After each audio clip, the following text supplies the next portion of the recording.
Deputy Nazir Ahmad کا توبۃ النسوخ novel ایک لازوال ناول ہے۔ اس ناول میں نسوخ کے کردار کے ذریعے انسان کا کھوکھلا پن دکھایا گیا ہے۔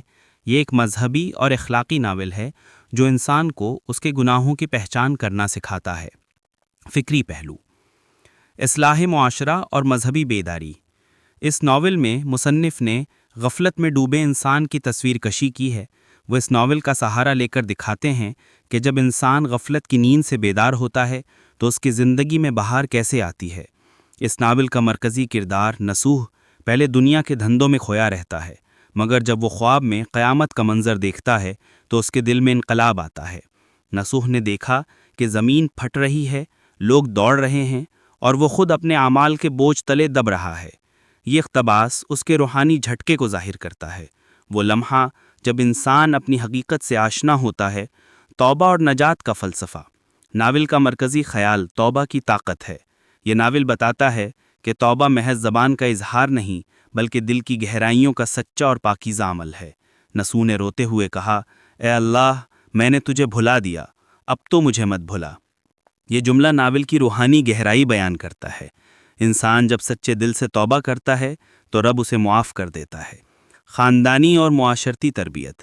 ڈپٹی نذیر احمد نے صرف فرد کی اصلاح نہیں بلکہ خاندان اور معاشرے کی تربیت پر زور دیا ہے۔ وہ دکھاتے ہیں کہ باپ اگر نیک ہو جائے تو پورا گھر سنور جاتا ہے۔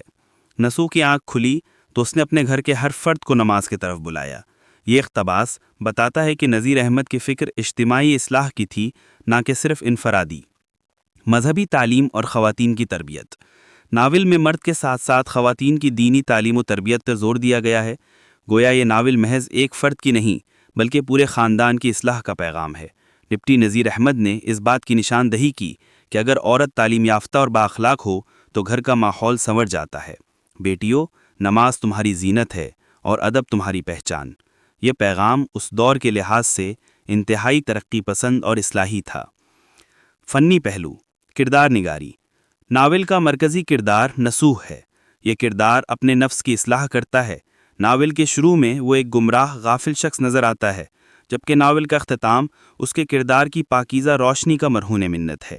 اب نصوح کی آنکھوں میں دنیا کی چمک نہیں، آنسوؤں کی روشنی تھی۔ یہ تبدیلی نذیر احمد کے نفسیاتی مشاہدے اور کردار سازی کی قوت کو ظاہر کرتی ہے۔ زبان و اسلوب۔ جہاں تک زبان و اسلوب کا تعلق ہے تو ناول نگار نے اسلوب میں اپنی فنی مہارت کا مظاہرہ کیا ہے۔ ان کا مقصد ادبی دکھاوا نہیں بلکہ قاری کو سیدھی بات سمجھانا ہے۔ میں نے کہا، بیٹا، سچائی سے بات کرو کہ جھوٹ ایمان کا دشمن ہے۔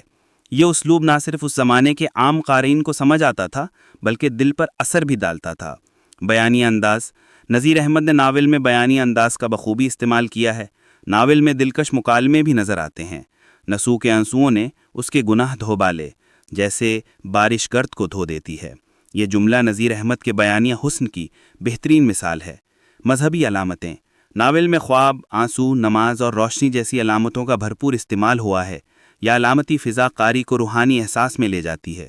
جب نصوح نے قرآن کھولا تو لگا جیسے دل کا دروازہ کھل گیا ہو۔ میرے نزدیک دراصل نذیر احمد نے ایک فرد کی نہیں، پورے معاشرے کی اصلاح کی ہے۔